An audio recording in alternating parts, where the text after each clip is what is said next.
Theodore Roosevelt became the youngest president in U.S. history on September 14, 1901, the day that President William McKinley died as the result of an assassin's bullet. 8 days later, Roosevelt and his family moved into the White House. Move-in day was September 22nd, his father's birthday. Dining with Theodore Roosevelt on that first night in the White House was his dear younger sister, Corinne. He told her that every time he dated a letter that day, he had felt with a glow of tender memory the realization that it was his father's birthday and that his father's blessing seemed specially to follow him on that first day when he made his home in the beautiful old mansion.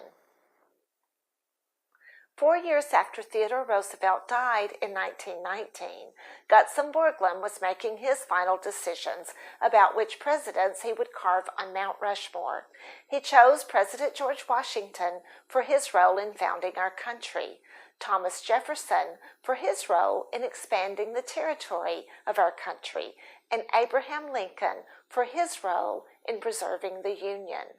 Of the 23 other men who had served as president up until that time, Borglum chose the honest, compassionate, hard-working, athletic, enthusiastic, bigger-than-life man of faith, President Theodore Roosevelt, the president who supported efforts to make working conditions better for laborers, forced businesses to conduct business with more honesty, preserved the beauties of God's creation in national parks, led efforts to connect the East and West by building the Panama Canal, and helped America become a world power. How did Theodore Roosevelt grow up to become that person? President Theodore Roosevelt and his siblings were born in a 5-story brownstone in New York City. His ancestors were Dutch immigrants who came to America before the American Revolution. He and his siblings were the 7th generation of Roosevelts to be born on Manhattan Island. This illustration pictures New York City when Theodore Roosevelt was 12 years old. President Theodore Roosevelt's father was Theodore Roosevelt Sr.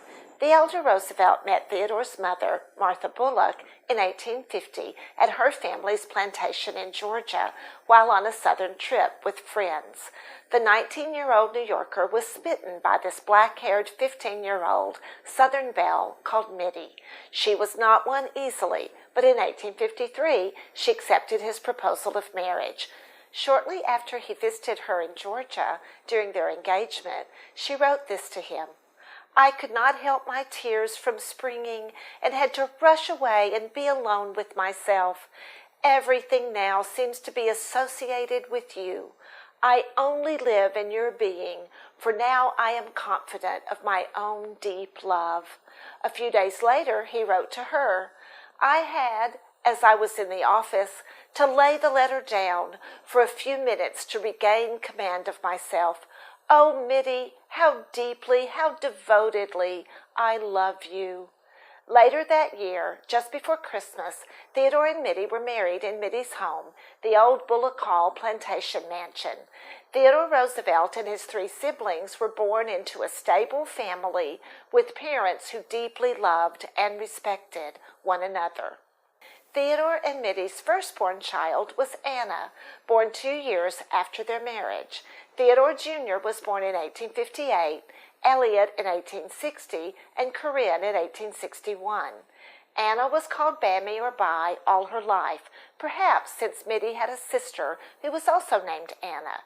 Both Theodore Roosevelt Jr. and Corinne wrote about their memories of their childhood, and I have learned much of what I am sharing today from President Roosevelt's autobiography and from his sister Corinne's book, My Brother, Theodore Roosevelt.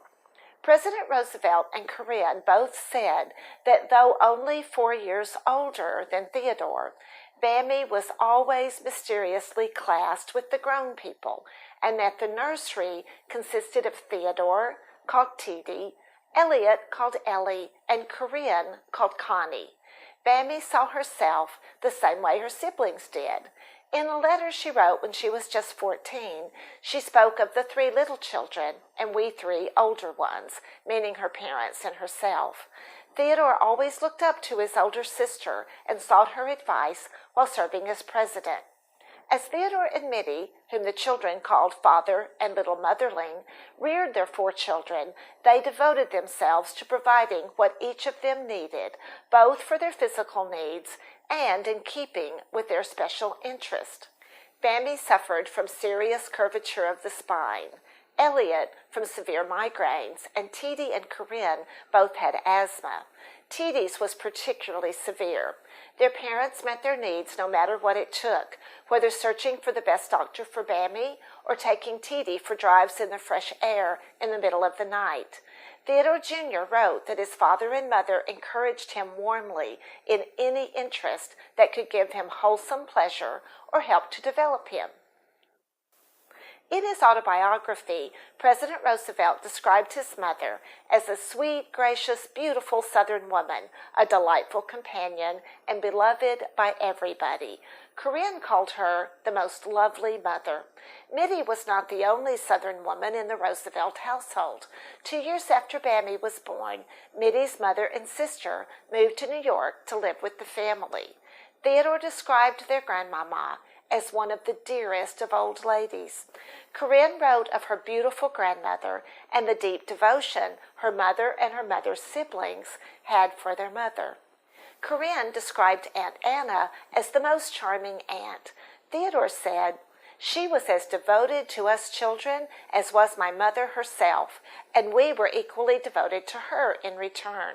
When Anna Bullock moved in with her sister and brother-in-law, she begged to become the 3 youngest children's tutor as a way to return Theodore Sr.'s hospitality to her. Thus she became their first teacher." Mittie Roosevelt had delicate health. Corinne wrote that because of her mother's health, she was not able to enter into the active life of her husband and children. Therefore, the children's earliest memories about their activities involved their father and their aunt. But, she said, "My mother's gracious loveliness and deep devotion wrapped us round as with a mantle." Mittie and her sister Anna were great storytellers. President Roosevelt said that they used to entertain the children by the hour with tales of Daniel Boone and Davy Crockett and of life on the Georgia plantation. From a very young age, Theodore Roosevelt Jr. enjoyed telling stories too. Corinne said that she and Elliot used to sit on 2 little chairs in the nursery and drink in his endless variety of tales. President Theodore Roosevelt learned to communicate at the knee of his mother and aunt and in the nursery. He wrote one of his first stories in that same nursery when he was just 7 years old. Teedy grew up to write more than 30 books, many articles and columns, and 150,000 letters, including this one he wrote to his motherling when he was 17. Theodore Roosevelt Sr. was the son of Cornelius and Margaret Roosevelt.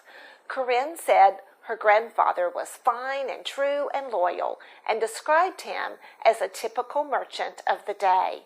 He was also the first of the long line of Manhattan Roosevelts to become a millionaire. The 5-story brownstone where Bambi, Teedy, Ellie, and Connie Roosevelt were born was a wedding present to Theodore and Mittie. Cornelius was a romantic and wrote many beautiful poems to his beloved Margaret.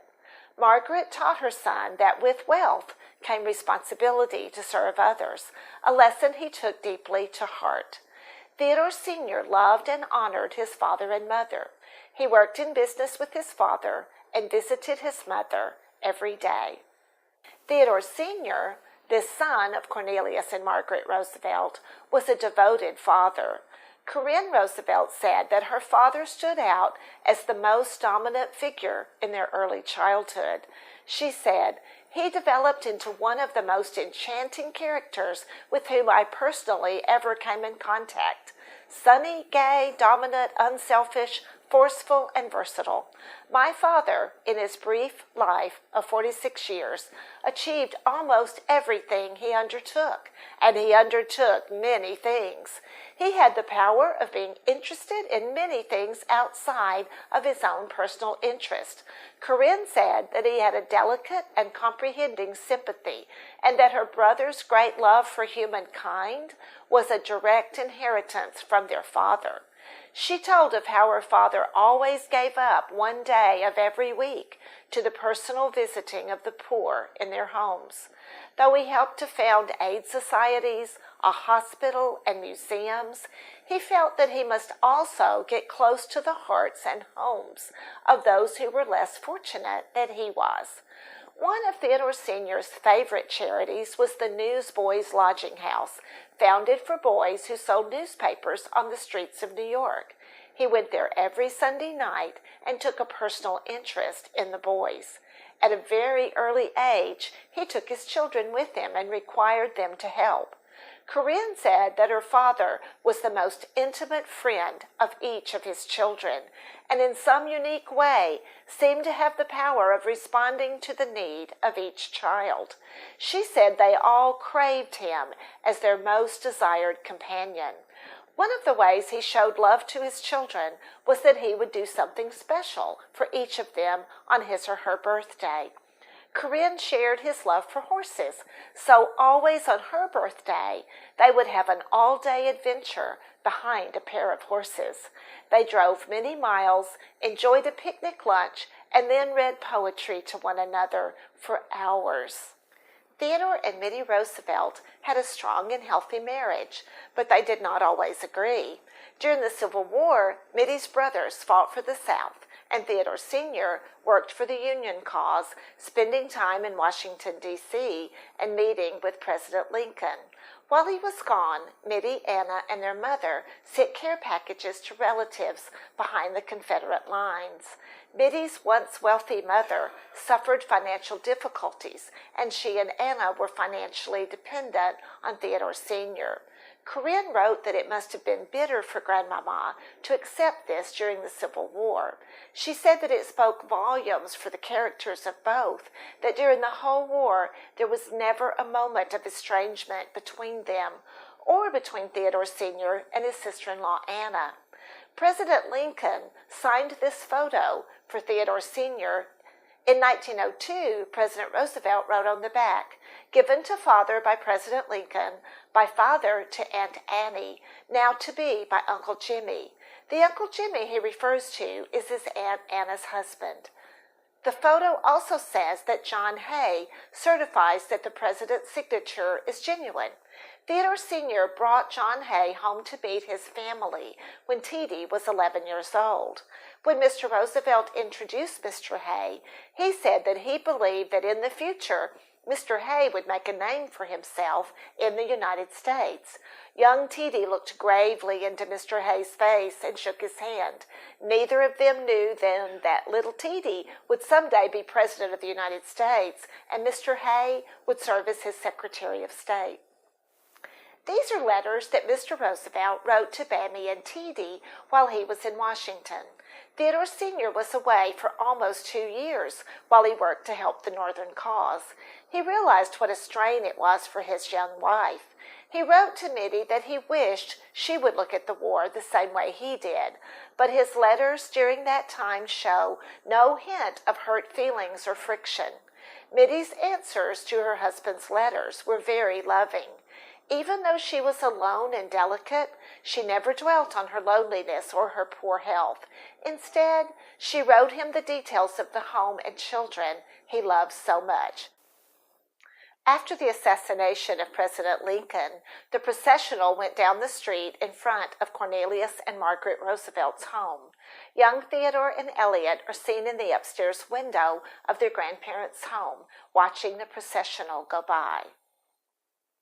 In his autobiography, Theodore Roosevelt wrote, "I think there ought to be children's books. I think that the child will like grown-up books also, and I do not believe a child's book is really good unless grown-ups get something out of it." This 1862 copy of A Visit from St. Nicholas, which is usually called 'Twas the Night Before Christmas today, was found among the Roosevelt belongings at President Roosevelt's home in Oyster Bay, New York. I assume it belonged either to his family or to his wife's family. It is fun to see one of the children's books available when the Roosevelt children were growing up. President Roosevelt wrote, "As a small boy, I had Our Young Folks, which I then firmly believed to be the very best magazine in the world, a belief, I may add, which I have kept to this day unchanged, for I seriously doubt if any magazine for old or young has ever surpassed it. Both my wife and I have the bound volumes of Our Young Folks, which we preserved from our youth. I really believe that I enjoy going over them now nearly as much as ever. They have first-class, good, healthy stories, interesting in the first place, and in the next place teaching manliness, decency, and good conduct. Our Young Folks taught me much more than any of my textbooks. Everything in this magazine instilled the individual virtues and the necessity of character as the chief factor in any man's success, a teaching in which I now believe as sincerely as ever. For all the laws that the wit of man can devise will never make a man worthy citizens unless he has within himself the right stuff, unless he has self-reliance, energy, courage. All this individual morality I was taught by the books I read at home and at Harvard." The Roosevelt family were certainly lifestyle learners. They learned in the great outdoors, and they read and read. Their parents did not allow them to read the cheap, unwholesome novels that were popular in the day, but books were everywhere. Young Theodore said, "There are as many books in the north room and in the parlor as in the library. The gun room at the top of the house contains more books than any of the other rooms. Let me add that ours is in no sense a collector's library. Each book was procured because someone of the family wished to read it." As I mentioned already, Theodore Roosevelt Jr. became a prolific author. Here's an early example of his work, written when he was 9 years old. This is his index, which reads, "Rowing to the bottom of the falls, chased by wild dogs, and I ride on horseback." And here is an illustration. And now, a page from his story. "As we galloped up, the pigs took to their heels. We very soon passed them by. After a while, we came up to a house and some old barns and a horse. As we received no answer to our knocks, we concluded the owner must be gone. I'd like to find out what happens next, wouldn't you?" The Roosevelt children had close relationships with each of their parents. In My Brother, Theodore Roosevelt, Corinne wrote, "As I write, I can hear my father's voice calling us to early morning prayers, which was his invariable custom to read just before breakfast.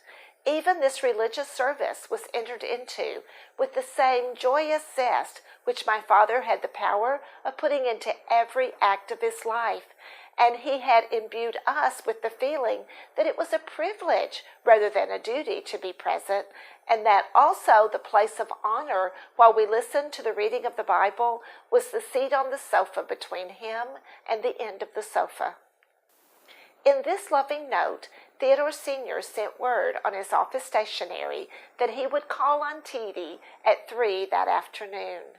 The Roosevelt children used to wait in the library in the evening until they could hear their father's key rattling in the latch of the front hall, and then rush out to greet him, and they would troop into his room while he was dressing, eagerly examining anything which came out of his pockets which could be regarded as an attractive novelty. Theodore Sr. was a kind disciplinarian. President Roosevelt wrote in his autobiography, "As we grew older, he made us understand that the same standard of clean living was demanded for the boys as for the girls, that what was wrong in a woman could not be right in a man. With great love and patience and the most understanding sympathy and consideration, he combined insistence on discipline. He never physically punished me but once, but he was the only man of whom I was ever really afraid. I do not mean that it was a wrong fear, for he was entirely just, and we children adored him. The Roosevelt children were not unsocialized homeschoolers, a funny term I've seen on homeschool t-shirts. Corinne wrote, "My lovely Southern mother had inherited from her forebears a gift for hospitality, and we young children, according to Southern customs, were allowed to mingle more with our elders than was the case with many New York children." Corinne said, "I'm a great believer in such mingling, and some of the happiest friendships of our later lives were formed with the chosen companions of our parents. But many things were done for us individually as well. When we were between 13 and 16, I remember the delightful little Friday evening dances which my mother and father organized for us in 57th Street, and in which they took actual part themselves." The Roosevelts believed in giving their children opportunities to be in creation, even in the midst of New York City. To accomplish this, they tore out an exterior wall of a third-floor bedroom, turning it into a piazza, making it safe with a 9-foot railing. The children played on the piazza every day. It became the happy meeting ground of all the boys and girls of the neighborhood. The boys were definitely rambunctious boys. Corinne wrote, "One day, my lovely and delicate mother had an unforgettable shock on that same piazza. She happened to look out the window opening onto the piazza and saw 2 boys, one of whom, needless to say, was Theodore, carefully balancing the seesaw from the high rail which protected the children from the possibility of falling into the backyard 2 stories below. Having wearied of the usual play, the aforesaid 2 boys thought they would add a tinge of excitement to the merriment by balancing the seesaw in such a manner as to have one boy always in the thrilling position of hanging on the farther side of the top railing, with the possibility of seesaw boys and all descending unexpectedly into the backyard." The family spent every summer in the country, roaming and exploring, riding horses and climbing trees, a skill their father had taught them himself. The Roosevelts took their children on 2 grand tours, one to Europe and one to Egypt, the Holy Land, Syria, Greece, and Constantinople. They are pictured here with some friends in Egypt. While Theodore and Mittie definitely saw the trip as educational for their offspring, they remembered something very important. Their young students were also children. Corinne wrote, "Our comprehending mother and father always allowed us joyous moments between educational efforts." The second grand tour lasted for a year. Corinne wrote, "Our wise parents realized that a whole year of irregularity was a serious mistake in that formative period of our lives, and they wished to leave no stone unturned to give us every educational advantage during that year. Therefore, Mr. and Mrs. Roosevelt arranged for their children to spend the summer in Dresden, Germany, with a professor and his family, so that they could learn German language and German literature. The wife of one of Mittie's brothers and her 2 children were also in Dresden that summer. Theodore, Elliot, and Corinne and their 2 cousins spent Sunday afternoons together at their aunt's apartment. They formed what they called the Dresden Literary American Club. Every Sunday they would get together and read the stories and poetry they had written during the week. This is the cover of a collection of their writing, along with an entry by Theodore Roosevelt Jr. called "A Jackal Hunt, a True Story." By this time, Aunt Anna had married. This is a letter T.D. wrote to her that summer. These are 2 members of the professor's family. T.D. thought this family was the very kindest family imaginable. While the Roosevelt family was traveling, a new home was being constructed in New York City. When they got back home, it was time for Theodore to begin studying with tutors to prepare for entrance into Harvard. Until Theodore Roosevelt's senior son, the future President Theodore Roosevelt, entered Harvard University shortly before his 18th birthday, he had spent almost all of his time with his family. His playmates and friends were his siblings, his cousins, and the children of his parents' friends. As it turned out, this was wonderful socialization for a future president. In this letter to Bammy, Theodore Jr. thanks her for a letter and tells her that he hopes she will keep on writing and that he enjoys most thoroughly every scrap of news from home. Heartbreakingly, tragedy came to the Roosevelt family while Theodore Jr. was at Harvard. Theodore Sr. became ill with cancer. He died in February of 1878. Theodore Jr. poured out his heart in his diary. On February 15th, Theodore wrote, "He was the most wise and loving father that ever lived. I owe everything to him. I never had an unkind word from him, though I was always promptly punished if I did wrong. For the last 5 years he has scarcely spoken to me reprovingly. He was so unselfish and was so continually making others happy that he was always happy himself. On March 17th, he noted that it was Communion Sunday and that he had been reading one of his father's favorite chapters, John 14. On the 19th, he wrote, "Have been looking over my Egyptian journal. Every incident is connected with him. He shared all my joys, and in sharing doubled them and soothed all the few sorrows I ever had." In April, he wrote, "We have been a most happy and united family, and oh, how we all loved him." After a visit at home, he wrote, "Went down to see Passon, the poor bedridden cripple. He is one of the many who will miss Father terribly." Theodore Jr. continued to do well at Harvard, consciously striving to do honor to his father. He worked with the Harvard Advocate, a journal of fiction, poetry, and art, and he fell deeply in love with Alice Hathaway Lee. She is pictured here with Theodore's sisters, Corinne and Anna. They were married on Theodore's 22nd birthday. This photo of Theodore Roosevelt was taken on their extended tour of Europe the following summer. He began to serve in the New York legislature and also invested in a ranch in Dakota Territory. On February 12, 1884, Alice gave birth to their first child. Tragedy struck Theodore Roosevelt 2 days later when both his young wife and his little motherling died on the same day at his mother's home. It was Valentine's Day. Theodore wrote in his diary, "The light has gone out of my life."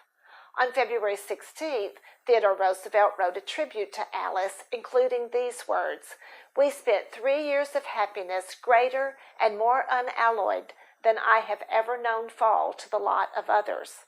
On February 17th, 1884, he wrote, "Her baby was born, and on February 14th, she died in my arms.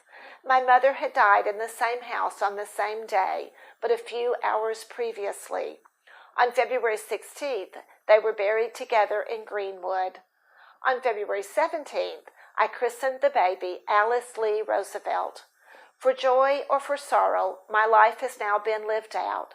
For the rest of his life, he never spoke the name of his wife again, even to their daughter." 3.5 months later, he wrote, "Arrived at my cattle ranch on the Little Missouri." Theodore Roosevelt left baby Alice in the care of his sister Bammy while he lived in Dakota Territory. There, Roosevelt became a cattle rancher and a deputy sheriff. He bought another ranch and worked alongside 2 of his friends and hunting guides from Maine. His sister Corinne and her husband visited him there. Theodore Roosevelt National Park includes land Roosevelt owned in Dakota Territory. Let's look at scenes from the park that illustrate what Theodore Roosevelt saw during his time there.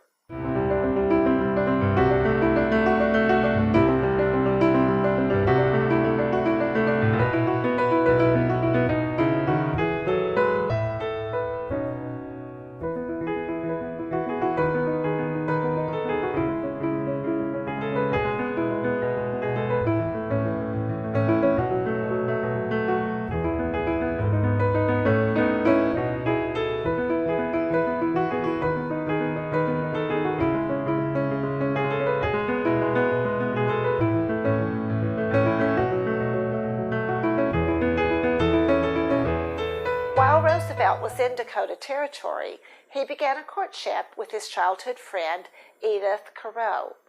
Edith was the longtime best friend of Corinne. This is Edith's photo taken at age 10 and a letter Teddy wrote to her when he was just 11. Theodore had been a widower for 2 years when he and Edith were married in London in 1886. Together, they raised his daughter Alice and their own 5 children. Edith is pictured here with Alice and their first 2 children, Ted and Kermit. Theodore and Edith made their home at Sagamore Hill at Oyster Bay, a place Theodore had loved as a child. Theodore Roosevelt proved that he learned the lessons his father and mother had taught by word and example. He became an energetic outdoorsman and hunter. He became a public servant, working as a New York police commissioner, assistant secretary of the Navy, a colonel in the Spanish-American War, and governor of New York. The 1900 Republican Convention nominated incumbent President William McKinley for a second term of office and Theodore Roosevelt as his running mate. Roosevelt campaigned vigorously, which was the same way he did everything. He traveled over 21,000 miles, speaking in 24 states and 567 cities. McKinley and Roosevelt won easily and were inaugurated in March of 1901. The following September, Buffalo, New York hosted a Pan-American exhibition. President McKinley attended the exhibition and gave a speech there on September 6th. Later that day, an anti-government assassin shot the president while going through his receiving line. Vice President Roosevelt was on a speaking tour in Vermont that day, but rushed to Buffalo, where he stayed with his close friend Ansley Wilcox. Doctors believed that McKinley's wounds would heal. When he improved, they encouraged Vice President Roosevelt to reassure the country by going through with the planned family vacation in the Adirondack Mountains. Roosevelt complied. 3 days later, on September 14th, Vice President Roosevelt climbed the highest peak in the Adirondacks. When he returned from his climb, a messenger brought him a telegram telling him that President McKinley was in grave danger. This past August, Ray and I visited the site where Roosevelt and his family took that vacation. Here I am standing on a trail that leads to the top of Mount Marcy. For me, it was thrilling to walk, perhaps on the exact place where Theodore Roosevelt heard such important news. A relay team of drivers drove the vice president overnight in a hired wagon over rough roads toward the nearest train station. This rock marks the approximate location where Roosevelt was when McKinley died at 2:15 a.m. The Buffalo Courier announced both McKinley's death and the race to get Roosevelt to the city to be sworn in. Notice that the paper says Roosevelt is hurrying to the city. At dawn, Roosevelt boarded a special train for Buffalo. After paying his respects to Mrs. McKinley, the vice president went to the home of his friend, Ansley Wilcox, where a federal judge swore him in as the 26th president of the United States. The country had been without a president for about 12 hours. President Roosevelt continued to embrace the faith of his father. On this card is printed a letter to the Sunday School Times in which President Roosevelt encourages Bible instruction. Theodore Roosevelt accomplished monumental things as president, but Corinne wrote, "One of the most extraordinary things about my brother was that in the midst of his full political life, a life pressed down and overflowing, he still had time for the most loving interest in personal family matters. He continued to love the creation his parents had given him time and opportunity to explore as a child. Though Theodore and Edith did not homeschool their own children, they did provide their children with many of the same kinds of family opportunities that his own parents had done. During the campaign for his election to the presidency in his own right in 1904, Roosevelt wrote this to his sister. As I mounted the White House steps, Edith came to meet me at the door, and I suddenly realized that, after all, no matter what the outcome of the election should prove to be, my happiness was assured, even though my ambition to have the seal of approval put upon my administration might not be gratified. For my life with Edith and my children constitutes my happiness. We are thankful for all the museums and historic sites that preserve the photographs and artifacts of Theodore Roosevelt's childhood.